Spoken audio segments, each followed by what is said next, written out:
He also said that the Bears head coaching opening would be the most coveted job after the season. They'll let that guy stay. I heard today that they were very worried about screwing up Caleb Williams, so that he likes this guy Brown so much that they may let him stay as the head coach. What a disaster that'll turn into. Pharrell Coast to Coast, only on SportsGrid.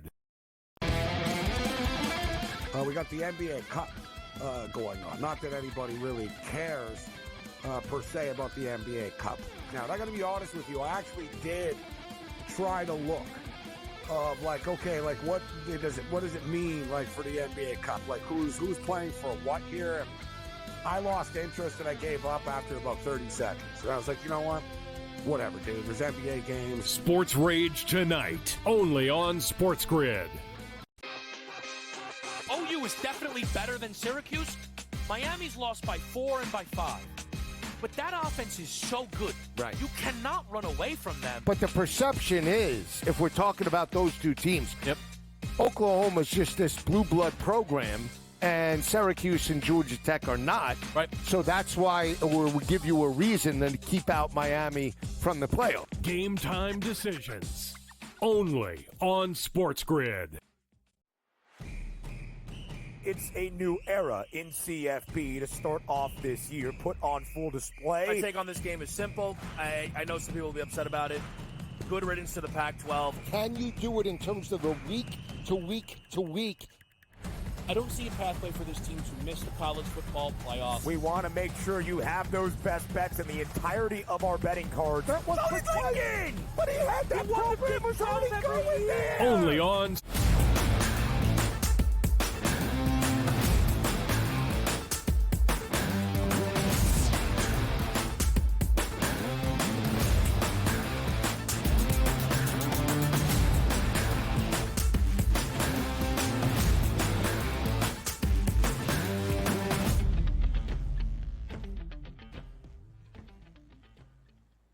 Welcome to hour number 2, live right here on this Football Friday on the early line on SportsGrid. He is Joe Ranieri. I am Ben Stevens. 2 more hours to go and plenty more games to preview for the NFL Sunday slate, getting you set for week number 14. Underway as of last night on a Thursday, with just 5 more weeks remaining in this National Football League regular season. Huge implications and stakes for each and every game on Sunday. Later in this second hour, Mike Blewitt will join us on a Football Friday as well. What a beautiful time of year. Now into December, Conference Championship Week in college football. Your full preview when hour number 3 starts in just about 60 minutes. And, of course, every game around the Sunday slate for week number 14. That is our responsibility to all of you. Yeah, and there's, this is one heck of a weekend we're in store for here between college football and the NFL, not to mention college hoops, little NBA, little something for everyone here, Ben. I'm looking very forward to tonight's slate of games in CFB as well. Oh, yeah, a triple header of conference title action on this Friday at home stadiums of each and every number 1 seed in each conference. It will be great. We will break it all down in our third hour. Week 14 around the NFL. 11 games on Sunday. Our last full bye weekend, Joe, around the National Football League. So 6 teams on that open and idle weekend. A little bit smaller of a Sunday slate, but still a very good one, where maybe this weekend we'll have a better idea of who wants to win the NFC West. Or maybe not, as it has been. But there is a critical game within the division out in Glendale, Arizona, between the Cardinals and the Seahawks. Arizona booked as a 2.5-point home favorite. A total stands at 44.5. Joe, just a few weeks ago, in fact, just 2 Sundays ago in the Northwest, it was basically a pick'em game between these two sides. The Cards were on a 4-game win streak. Seattle looked like they had lost their luster.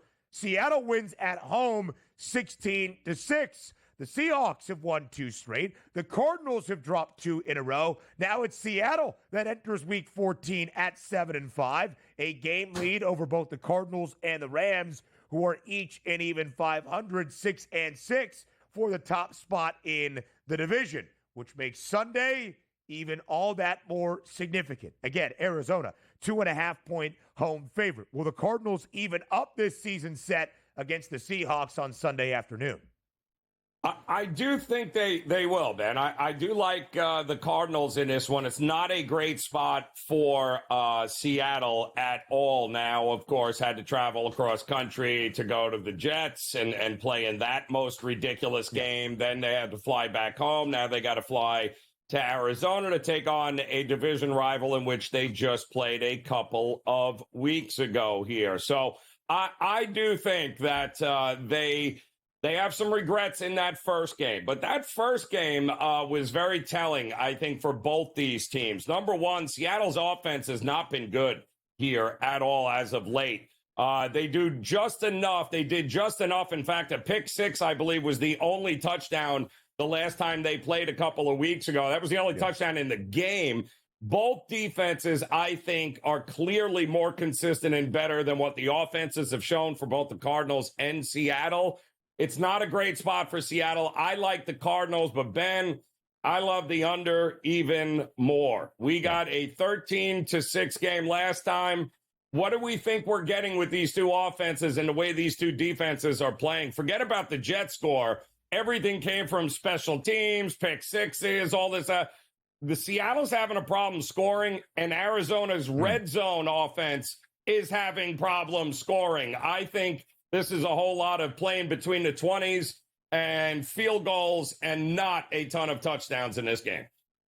Joe, entering that first matchup in the Northwest just 2 weekends ago, I also like the under in that game, and it stayed under. Arizona has played 4 consecutive games to the under. Arizona has played 6 of their last 8 to the under. That defense under Jonathan Gannon is playing really good football at this moment.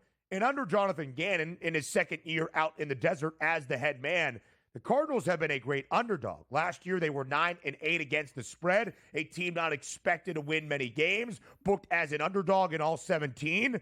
They kept games close and competitive, and they covered numbers. This year, as an underdog, 6-2 against the spread with a bunch of outright victories.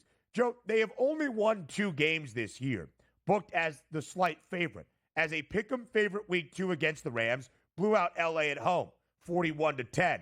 As just about a 1.5-point favorite a month ago against Chicago, they blew out the Bears. They allowed it just 19 points in total in those 2 games. I think the Cardinals do bounce back. Arizona's going to be kicking themselves about how last week went, up 19-6 midway through the third quarter in the Twin Cities. They did end up covering as a 3.5-point road underdog against the Vikings, but squandered a game that they should have won. And oh, by the way, Seattle did play to the over last weekend.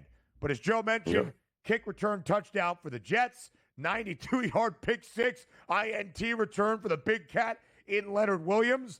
They had played 5 consecutive unders prior to that. That defense under first-year head coach Mike Macdonald is playing better football. So a huge game for the NFC West divisional standings and the odds, as we'll show you in just a moment.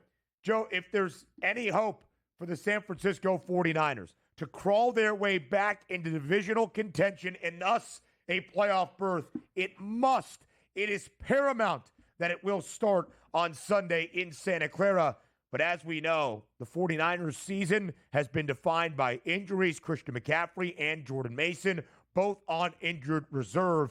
And the defense is not getting healthier anytime soon. Talanoa Hufanga is back at practice, or at least his practice window has opened up for his return from IR. We don't expect him to see on Sunday. However, for the Chicago Bears, will the interim bump live? Thomas Brown, the interim OC, now another job promotion. The interim head coach, San Francisco, 3.5-point home favorite on Sunday, Joe. Something's got to give for one of these two teams. What is it? Yeah. I mean, listen, every year we get one of these teams, right, in which the injury bug just bites, and that's their season. And that's kind of what the 49ers have been dealing with. The Bears are very used to this kind of year, too, because it's dysfunction. It has been dysfunction in Chicago for how long here, Ben? So I think when you look at both sides, the injuries to San Francisco and the absolute lack of any consistency and dysfunction in Chicago, how are we getting over this number of 44.5, Ben? Are we expecting these offenses to light everybody up? Like, absolutely not. I think this is another rock fight, one in which I do believe the Bears are alive here simply because they need Nick Bosa and others to return on the defensive side of the ball, and it appears they might get some help on the defense for the 49ers this week. So, but I do think the Bears are live, not just to cover, but possibly win it outright. Listen, there is that interim bump. Since 2020, we have seen teams with an interim head coach, including the 2 times we have seen this so far this season, for New Orleans, and why am I blanking? Oh, for the New York Jets, which did not pan out their way. But since 2020, teams with an interim head coach are 10-3 against the spread, 7 outright victories. Joe, like you, I think Chicago is live. And for San Francisco, Kyle Shanahan, the offensive mastermind, has to figure out some offense on Sunday. Here is the thing that is damning the 49ers. More than the 5-7 record overall, it's a 1-3 mark in the division with a loss against every team that is ahead of them. More from Sunday up next.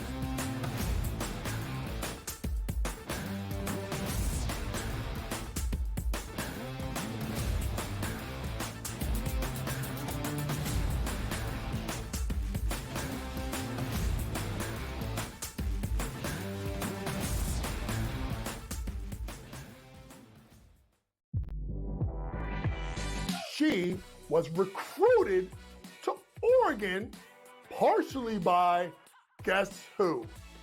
Mark Campbell and Xavi Lopez. They know what they're doing. And I'm going to say this right now, folks. I'm going to say this right now.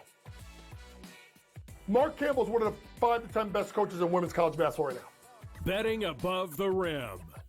Only on SportsGrid. The 2 guys that can do it all. Too much electricity this morning. This is a good time. We're having a lot of fun. I had to do a triple take. Ka-ching! Why? Because of parity. I didn't mean to offend. Yeah, it's not going to happen. Load management is a dirty word. Let him rip. You know what? Circumstances provide the results. What? How do you do this once? Oh, Donnie, you got such a good show there. A network that is booming. The Early Line. Only on SportsGrid. We got the NBA Cup going on. Not that anybody really cares per se about the NBA Cup. Now, I got to be honest with you. I actually did try to look of like, okay, like what does it mean like for the NBA Cup? Like who's playing for what here? And I lost interest and I gave up after about 30 seconds. So I was like, you know what? Whatever, dude. There's NBA games. Sports Rage tonight, only on SportsGrid. He also said that the Bears head coaching opening would be the most coveted job after the season.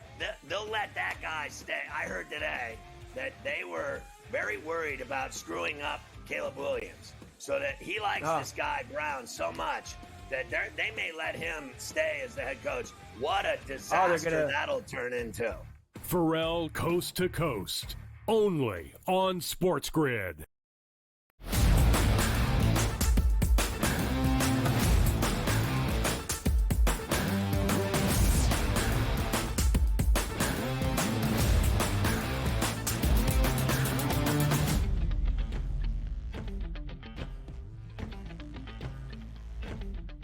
Live right here on a Football Friday on the Early Line on SportsGrid. We continue our preview and breakdown of every single game, all 11, on the Week 14 NFL Sunday slate. A divisional duel in the Steel City, where the Pittsburgh Steelers have a very sour taste in their mouth from the last time They played the Cleveland Browns just a couple of weeks ago on a short week and snowy Thursday night game in the land in front of the dog pound that Jameis Winston led the Browns to an outright victory.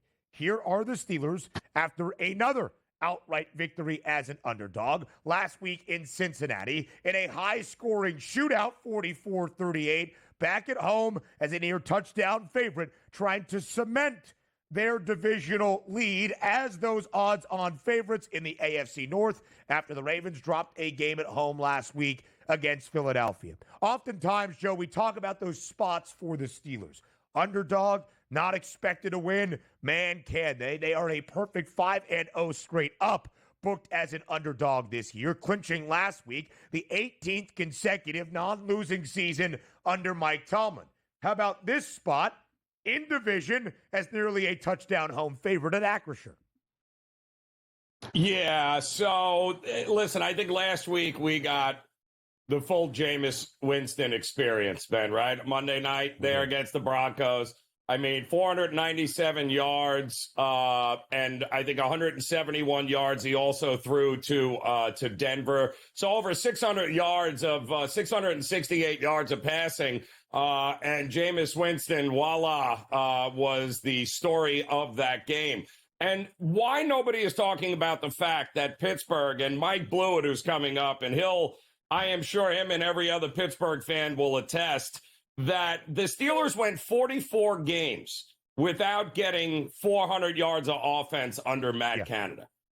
They've now done it 4 times this year, once with 2 different quarterbacks. So to me, this is all about the offenses in the AFC North. And I can't believe it's December, Ben. And I'm looking at overs in a big way with these teams and the way they're playing, because we know, listen, the Browns defense is not what everyone thought the Browns defense was. They're still dealing with some injuries.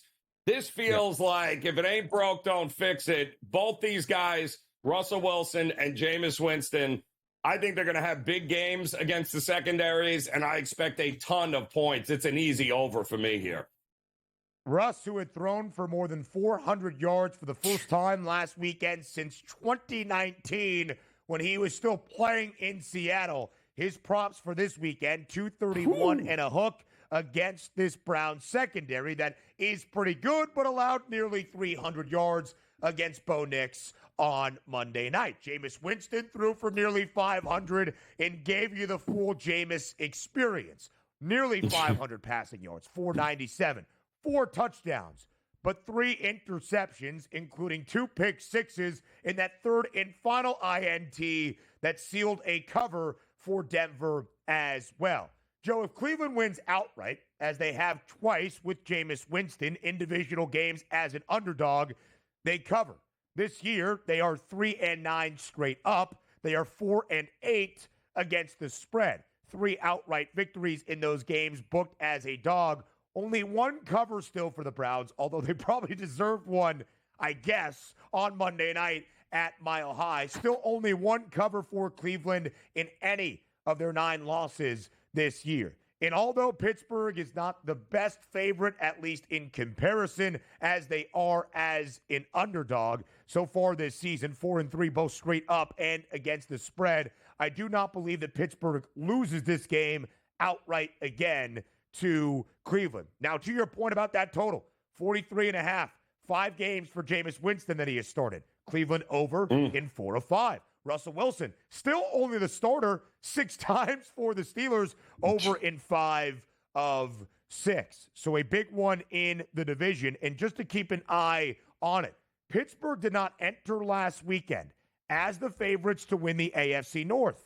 It was the Baltimore Ravens. The Flock loses at home in a tight game, or what was expected to be a tight game, against Philadelphia. The Steelers win outright on the road as an underdog against the Bengals. The Steelers flip-flop once again, not only retaining the lead and extending it in the AFC North, a game and a half up over Baltimore with the direct head-to-head tiebreak right now, but they also are once again a minus money favorite in the division at minus 160. Now let's go to another divisional duel where neither team can win the division because Buffalo has already clinched the AFC East for a fifth consecutive year. But at least for one team, the Dolphins trying to hold on to any sliver of hope of making a run to the AFC wild card. Miami, 5.5-point home favorite against the 3-9 New York Jets, who, boy, they flat out stink. Can the Jets even keep this game close on Sunday in South Florida? So the Jets somehow still have a top 3 pass defense, but they're also giving up monster plays. They're 18th in yards per pass. So while they're still pretty good overall, they're still giving up a ton of chunk plays. And basically what happens is teams get ahead of them and then pull back on the pass. So they run the ball a little bit more to try to get the hell out of Dodge with the win. And I think that's exactly what Miami is going to do here. Miami has won and covered 8 of the last 10 against the Jets. You had mentioned, and we have said how many times this year, nobody punches down like the Dolphins. This is a game that's very winnable. It also, this team always feels like they can beat up on the Jets like most teams do. Yep. I think that's exactly what they do here. Tua will have a huge game. Big win for Miami, and the Jets are playing for draft picks at this point. Completely agree, Joe. And I actually think Tua Tagovailoa's number is a little bit short, as we will discuss in our pick 6 in our third hour. Just because the Jets are a top 3 passing defense, they have not actually been that great defending the pass. The New York Jets, this was the year for all the expectation. They were going to be booked as a favorite more often. How would they perform on the odds expectation? They're 3-6 both straight up and against the spread. So only an underdog 3 times. Have they been keeping it close? Nope. 0-3 against the number. Miami big. More on Around the Sunday Slate next.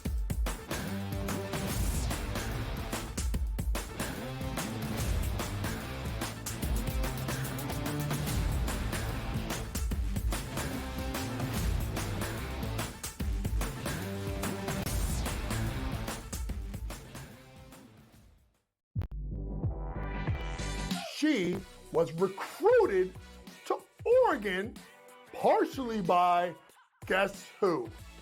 Mark Campbell and Xavi Lopez. They know what they're doing. And I'm going to say this right now, folks. I'm going to say this right now. Mark Campbell is one of the 5 to 10 best coaches in women's college basketball right now. Betting above the rim. Only on SportsGrid. The 2 guys that can do it all. Too much electricity this morning. This is a good time. We're having a lot of fun. I had to do a triple take. Ka-ching! Why? Because of parity. I didn't mean to offend. Yeah, it's not going to happen. Load management is a dirty word. Let him rip. You know what? Circumstances provide the results. What? How do you do this one? Oh, Donnie, you got such a good show there. A network that is booming. The Early Line. Only on SportsGrid. We got the NBA Cup going on. Not that anybody really cares per se about the NBA Cup. Now, I got to be honest with you. I actually did try to look of like, okay, like what does it mean like for the NBA Cup? Like who's playing for what here? And I lost interest and I gave up after about 30 seconds. And I was like, you know what? Whatever, dude. There's NBA games. Sports Rage tonight, only on SportsGrid. He also said that the Bears head coaching opening would be the most coveted job after the season. They'll let that guy stay. I heard today that they were very worried about screwing up Caleb Williams, so that he likes this guy Brown so much that they may let him stay as the head coach. What a disaster that'll turn into. Pharrell Coast to Coast, only on SportsGrid.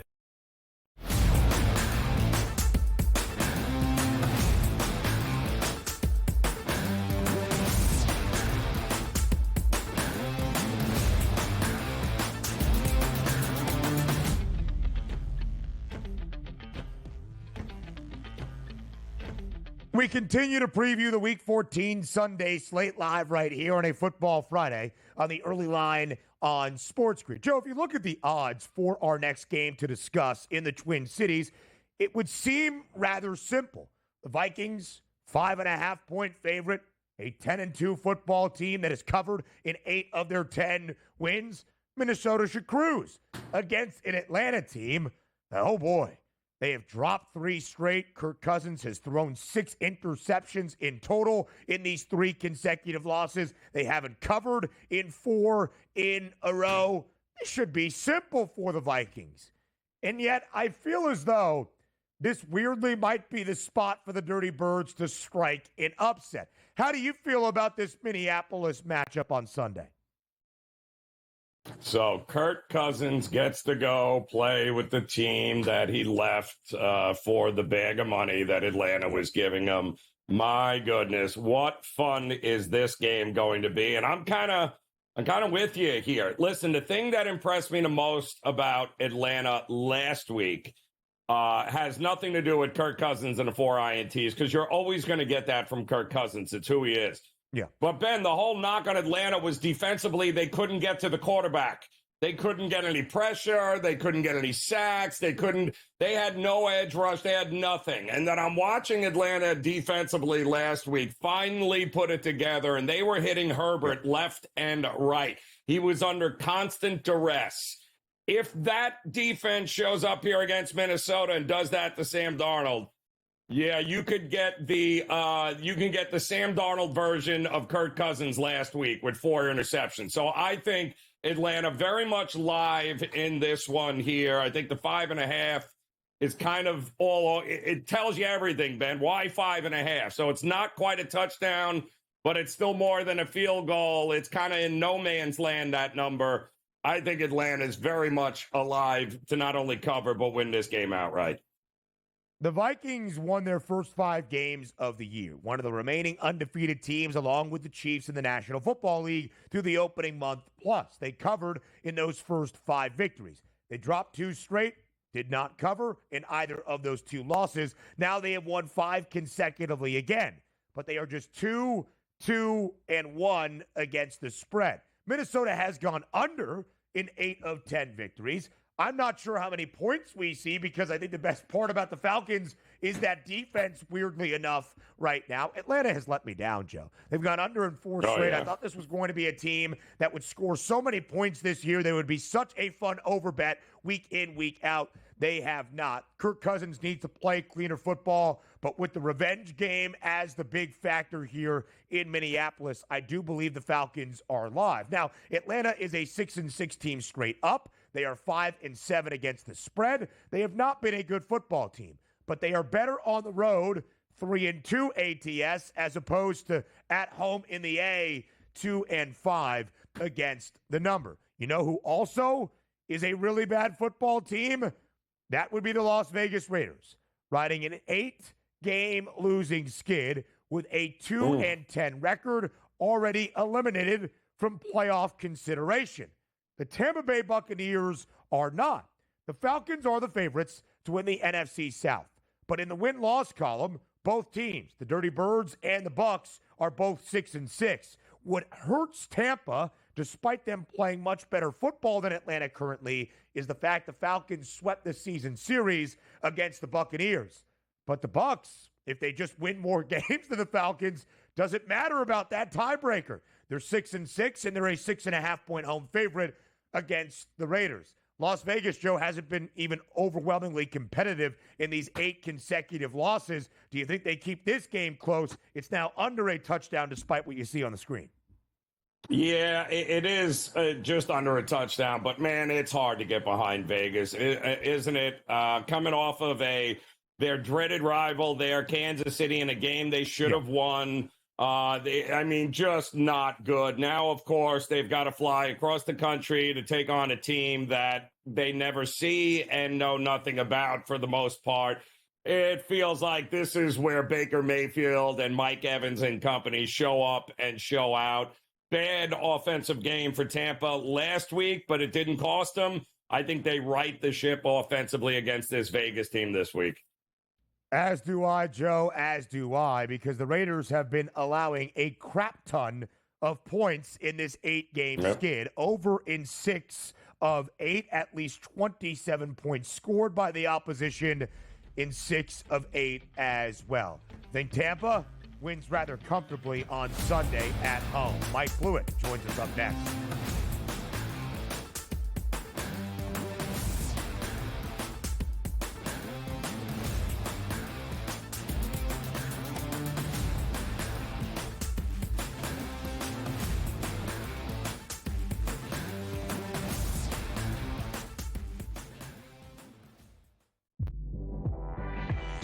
She was recruited to Oregon partially by, guess who?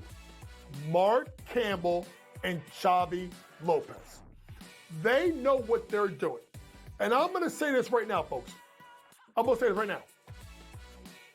Mark Campbell is one of the 5 to 10 best coaches in women's college basketball right now. Betting above the rim. Only on SportsGrid. The two guys that can do it all. Too much electricity this morning. This is a good time. We're having a lot of fun. I had to do a triple take. Ka-ching! Why?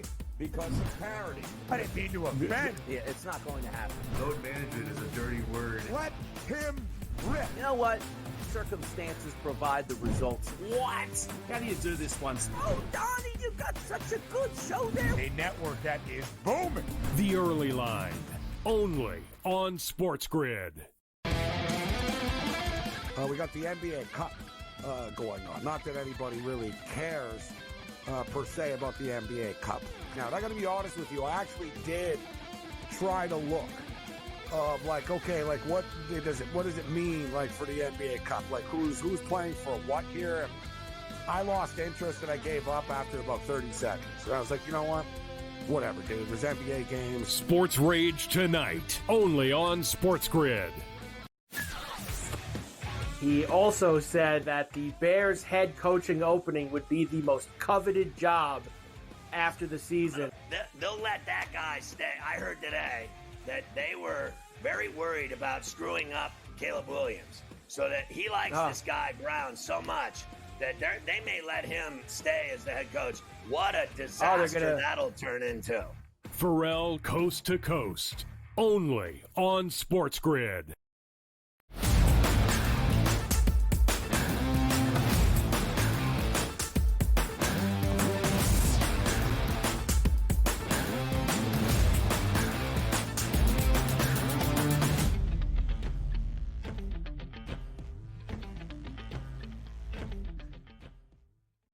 A Football Friday rolls on live right here on the Early Line on SportsGrid. It is never fully a Football Friday until Big Blue hops up and in on a Football Friday. That is Mike Blewitt joining us here on the Early Line on the SportsGrid Network on this Friday. We'll recap Thursday night with Blewitt, get his thoughts on what the game last night in Detroit meant for the NFC North, the NFC as a whole, and we continue our preview of the entirety of the Sunday slate. Blewitt, as always, thank you so much for joining us here on the Early Line.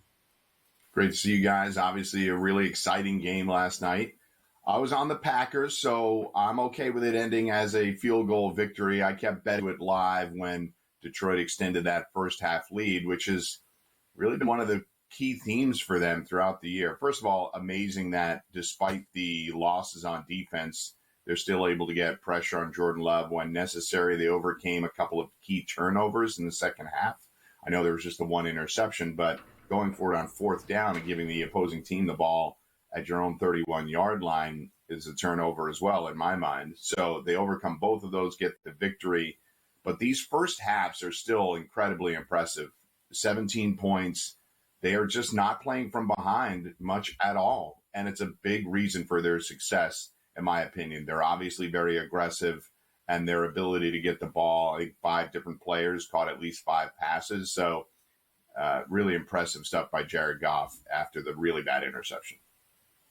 Yeah, and unfortunately, Blue, we've seen Green Bay start very slow, and they started slow again yesterday, and eventually that's what cost them the game. But big picture moving forward, they're still not in the clear, Detroit. They still got Minnesota coming up, right up one game behind. And what do you see Green Bay's ceiling here? 5, 6 seed? Where do you see them finishing here? I think that was a huge blow to their season. I could overstate how important a game that was for them to at least try to angle for a divisional title or in a better position, and frankly prove to us that they can beat one of the few of the elite teams in the league. I think they're still a really good team. Joe, you and I had them as a Super Bowl pick, but I think they may just be a tick off of those elite teams like Philly and Detroit in the NFC. I think they're dangerous. I don't think people are going to want to play them in the first round, but to take out Detroit in Detroit or travel to Philly, I don't see them getting that victory in the playoffs, at least as of right now. But there's a month left in the regular season. Maybe they prove us wrong. So, Blue, that 8-1 number on Green Bay is actually still the third best around the NFC. But there are some huge tiers of distinction building right now in that conference. You can see the tier of 2 at the top. Detroit, the short favorite, plus 140, now more than a full dollar in front of Philadelphia. You got to triple the Eagles' price and then add on half a buck to even get to Green Bay. So let's talk that top 2, not just their conference championship odds, Blewitt, but the odds to be the number 1 overall seed. Detroit right now, minus 410 to be the 1 seed in the NFC, but a difficult slate to end out their final month of this regular season. When all is said and done, has Detroit done enough? Will the Lions do enough to earn that number 1 overall seed in the NFC playoff picture? I think so, because I think even though – so here's the interesting part about the rest of their schedule. Much has been made of how they have not had to be outside much this year and certainly have not had to be outside in cold weather until now, because they have 2 games coming up. They have the Bills coming in next week, who can't stop scoring 30 points every game. And then they go to Chicago, who just played them to a 3-point game and frankly should have tied or won that game if not for coaching errors. And then they go to San Francisco. Obviously a very banged up team. Is San Francisco going to be shutting it down if they drop a couple of more games? That remains to be seen. But not an easy place to go and just pull off a victory if they get some players back. And then they have Minnesota. I think there's a through line through some of this conversation that it is interesting to me that there's still a lot of talk about Packers, Lions, and Minnesota for some reason still isn't getting the respect in the marketplace and in conversation that they've earned to this point. I understand that people are going to have reservations about Sam Darnold, but this defense has played really well. They obviously have excellent weapons in the receiving core and at running back. I'm a little surprised, and you can see the graphic right here, that the Packers are even getting more respect in the marketplace before last night than the Vikings. So that Vikings-Lions game at the end of the year, and the Lions are even talking about it now, they understand how important that will be. So, Ben, to answer your question, sorry for the long-winded response, but I don't think they've done enough yet, but it is a discussion point that maybe we're just witnessing an all-time great singular season. And they have smashed teams. They have taken care of business in every letdown spot. They're still winning these games. They should have lost last night based on all the pregame rhetoric, and they won that game impressively. So you mentioned that's a big game coming up against the 49ers, but somebody has got to win the NFC West. And we'll be a little bit closer to figuring out who that is. Round 2 between Seattle and Arizona here, Blewitt, coming up. Well, how you going here in round 2?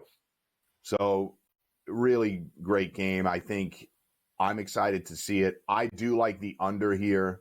Seattle's defense has played a lot better recently, and Joe, you and I talk about it a lot.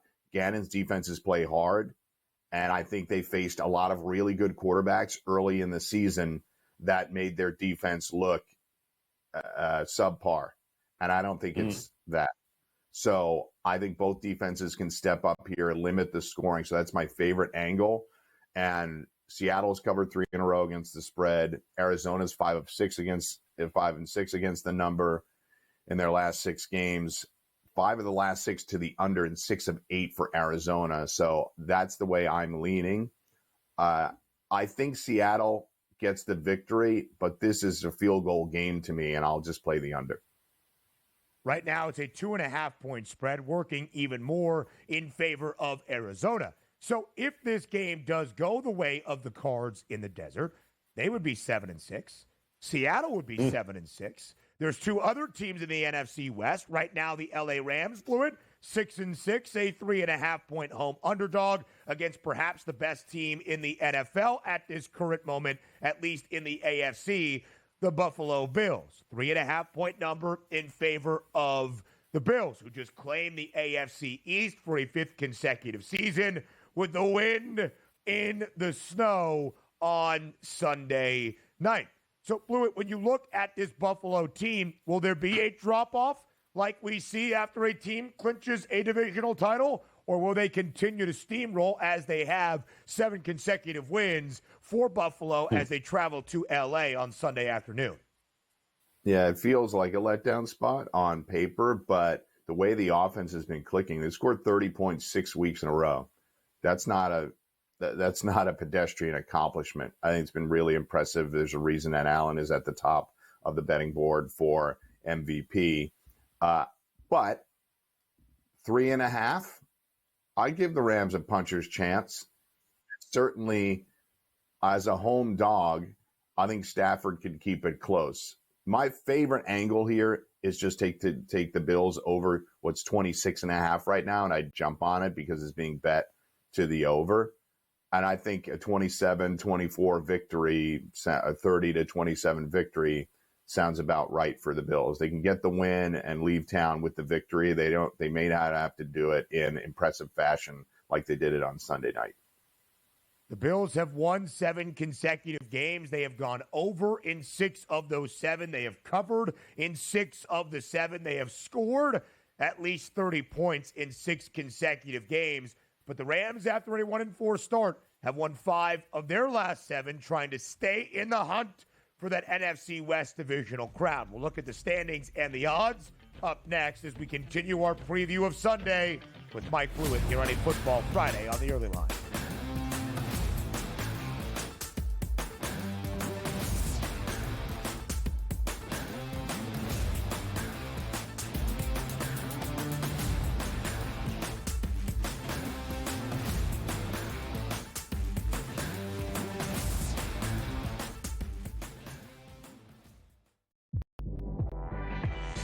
She was recruited to Oregon partially by, guess who?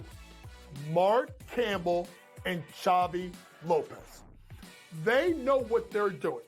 And I'm going to say this right now, folks. I'm going to say this right now. Mark Campbell is one of the 5 to 10 best coaches in women's college basketball right now. Betting above the rim. Only on SportsGrid. The two guys that can do it all. Too much electricity this morning. This is a good time. We're having a lot of fun. I had to do a triple take. Ka-ching! Why? Because of parity. I didn't mean to offend. Yeah, it's not going to happen. Load management is a dirty word. Let him rip. You know what? Circumstances provide the results. What? How do you do this one? Oh, Donnie, you got such a good show there. A network that is booming. The Early Line. Only on SportsGrid. We got the NBA Cup going on. Not that anybody really cares per se about the NBA Cup. Now, I got to be honest with you. I actually did try to look of like, okay, like what does it mean like for the NBA Cup? Like who's playing for what here? And I lost interest and I gave up after about 30 seconds. And I was like, you know what? Whatever, dude. There's NBA games. Sports Rage tonight, only on SportsGrid. He also said that the Bears head coaching opening would be the most coveted job after the season. They'll let that guy stay. I heard today that they were very worried about screwing up Caleb Williams, so that he likes this guy Brown so much that they may let him stay as the head coach. What a disaster that'll turn into. Pharrell Coast to Coast, only on SportsGrid.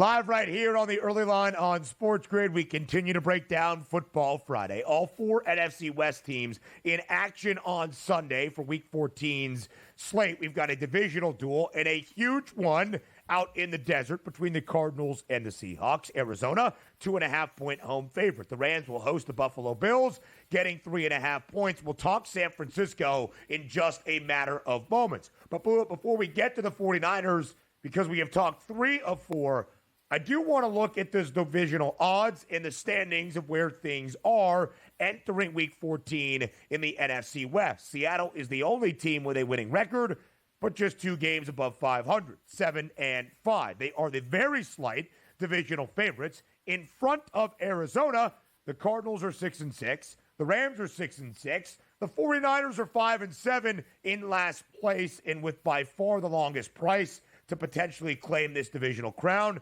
Because the thing ailing the 49ers, more so than their injuries or overall record, is a 1-3 mark in the NFC West. Blewitt, peer into your crystal ball, please. Who wins the NFC West at the end of this NFL season?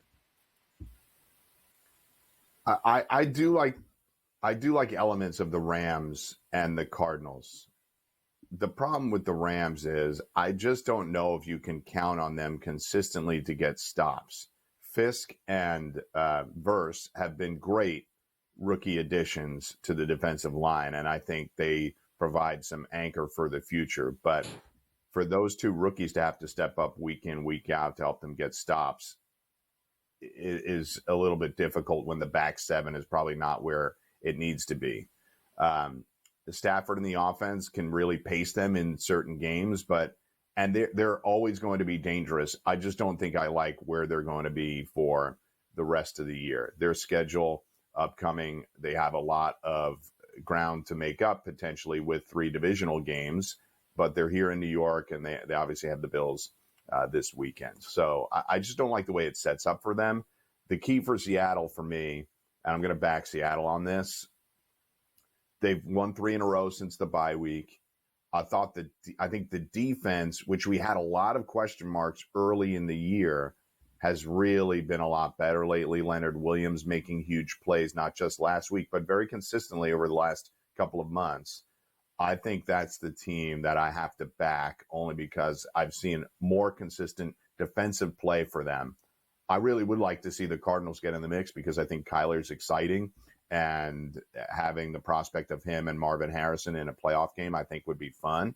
But right now I have to back Seattle just because I think the defense is the most compelling part of the improvement of that team recently. You're always going to get good Geno games and bad Geno games, but I'll take them overall. So, Blewitt, you got from the NFC West to the AFC West. Big Sunday night battle between Kansas City and the Chargers. Round 2, we already saw this. It was a rock fight in game 1. What do we get in game 2? I mean, these teams love a rock fight right now. It's the way the Chargers play.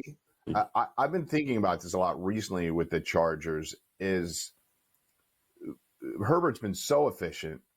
And it's really helped them quite a bit. But they obviously want to play the Greg Roman, Jim Harbaugh style, which is to control the ball, keep the ball out of the opponent's hands. Frankly, Detroit did that really well last night, 75 plays to 45 plays. So that style, right, to maybe keep the ball out of Mahomes' hands and any other opposing quarterback that they may play. But I think it'd be more compelling for the Chargers to really push the ball downfield. The problem is, and Joe, you and I even talked about this on Sunday, outside of Ladd McConkey, who are you trusting for that? Josh Palmer, he's very much a streaky home run hitter. And Will Dissly has been one of their other more consistent targets. Quentin Johnston isn't consistent at all. So I think for the Chargers, I think they could pull off a victory here.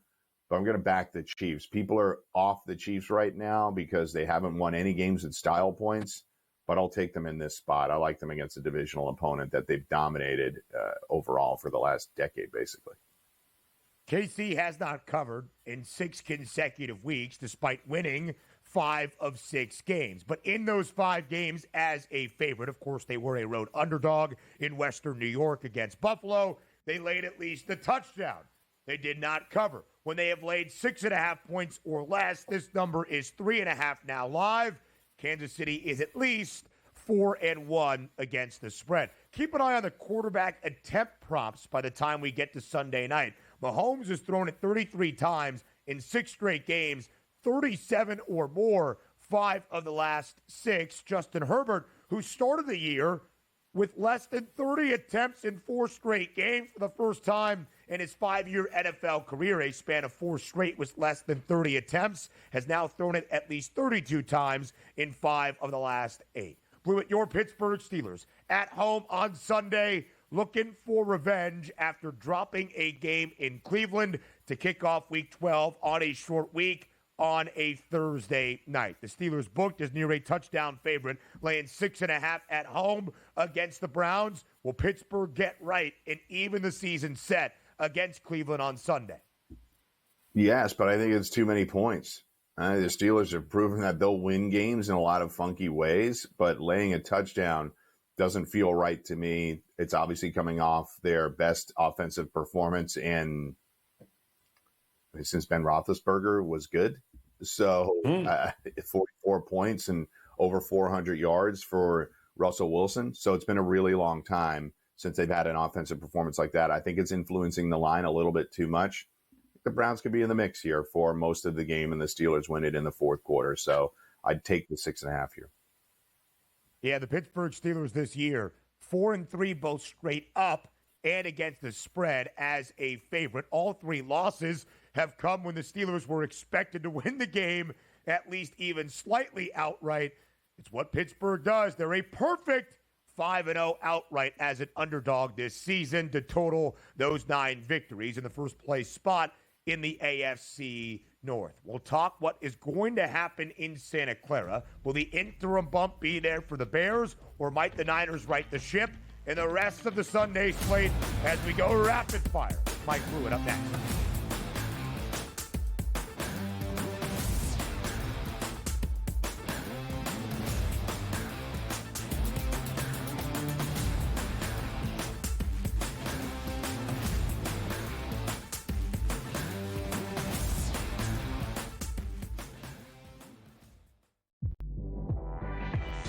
She was recruited to Oregon partially by, guess who? Mark Campbell and Xavi Lopez. They know what they're doing. And I'm going to say this right now, folks. I'm going to say this right now. Mark Campbell is one of the 5 to 10 best coaches in women's college basketball right now. Betting above the rim. Only on SportsGrid. The 2 guys that can do it all. Too much electricity this morning. This is a good time. We're having a lot of fun. I had to do a triple take. Ka-ching! Why?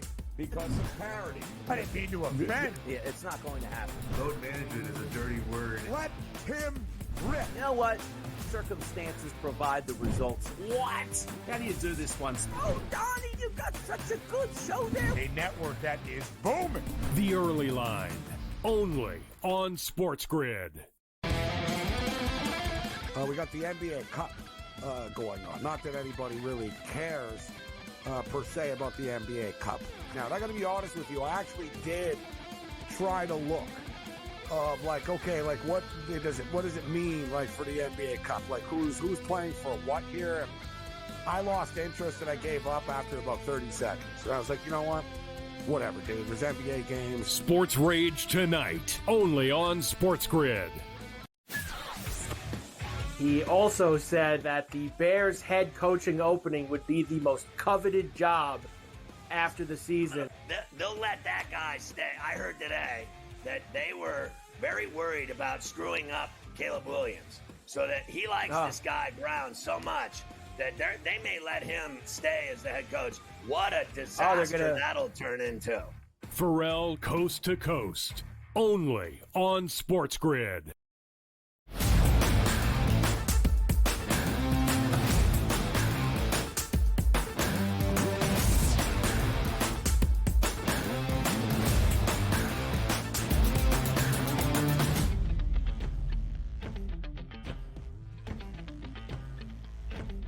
We've got 4 more games to round up here for the Week 14 NFL Sunday slate. We hit them all with Mike Blewitt on this Football Friday. Blue, let's start in Santa Clara. The 49ers season defined by injuries. Christian McCaffrey on the IR now, as is Jordan Mason. They might have a couple of defensive players back, but still heavily banged up on that side of the football as well. 3.5-point spread in favor of the 49ers in Santa Clara. For the Chicago Bears, interim head coach Thomas Brown takes the reins. Might we see that famed interim bump on Sunday in Northern California? I think it's possible, but keep in mind, we'd have to be backing a team that has lost 6 in a row, all their games since their bye week, and fired their head coach in somewhat of a disgraceful manner after a Thanksgiving nightmare of a game at the end of it. So Thomas Brown has obviously gotten the offense functioning better, and I think people will be feeling better about the Bears and their trajectory now that they've rid themselves of Matt Eberflus. But I'm not throwing dirt on the Niners just yet. I think their Super Bowl hopes are pretty much gone, but I still think they're too well coached a team consistently for them to drop this game. I like the Niners. The 3.5, the hook, is a little worrisome. I think this is probably an interesting live bet as well. If the Bears can come out and score early, I think you come back the other way on the Niners. I like the Niners to defend their home turf here. So, Bloat, an interesting one in Philadelphia. Possible letdown spot going up against a undervalued, dare I say it, Carolina team that's had 4 straight games decided by 3 points or less, including the Kansas City Chiefs. What do you think we get here as we're getting almost 2 touchdowns? I think that's fair to say that Carolina has been undervalued. They're impacted by our overall view of them for the last several seasons and coach firings and quarterback benching. So I think that's fair to say that. I just don't think this is a great matchup for them at all. I think they're going to get at Vic Fangio is going to get after Bryce Young in a serious way. And as well as Bryce Young has played, this Philadelphia defense is on its way up in a huge way. They haven't been the number 1 ranked defense. I'm going to make sure I get this right. They have not been the number 1 ranked defense since 1991, Philly, and they are on their way to being the number 1 ranked defense in the NFL. To match with that rushing attack, I just think this is a bad matchup for Carolina. I think you can split up the halves. I think you can take the Philly total. Philly is the highest scoring second half team, typically because they are leaning on their opponents. And I think they could pin their ears back, pressure Bryce, and score some points in the second half. Give me the Philly second half number, -6.5. 2 good teams covering numbers, at least as of late. Philadelphia in this 8-game win streak. They have covered in 6 of 8, including 4 straight. The Carolina Panthers have covered in 4 straight games, as Joe shared. Their last 4 games have been decided by very close margins. Drew Lock will make start number 2 in a row for the G-Men. Cool. The Saints are a 4.5-point road favorite now in MetLife against the Giants on Sunday. New Orleans is not out of NFC South consideration, and they have won 2 of 3 under interim head coach Darren Rizzi. Can they take advantage, Blue, on the road in East Rutherford on Sunday afternoon? They certainly can, but if they lose this game, we're going to be having really interesting conversations around Derek Carr and whether or not he plays the rest of the year. So they're in desperation mode because there's injury guarantees associated with Derek Carr. You have to consider whether or not this regime stays together in any way, Darren Rizzi, Derek Carr, whomever else. This is just a very difficult game, obviously, but I'll just take the under. I think it's 2 bad teams that are going to struggle to get in the end zone. I could see that as well. Blue, not a great game to round things out in the AFC South. The Titans, 3.5-point home favorite against the Jaguars, who, of course, will be starting Mac Jones more than likely for the remainder of this season. Anything here that tickles your fancy? Mac Jones to throw an interception, -176. Will Levis to throw an interception, -138. Let me go a step further. Jacksonville D to score a touchdown, so a pick six, that's plus 950. Tennessee defense to score a touchdown, that's plus 900. If they both score a touchdown, 98 to 1 shot. So throw a couple of bucks on it from your boy, Mike Blewitt. That's how you end a football Friday from your boy, Mike Blewitt. Never forget. Hour number 3 up next.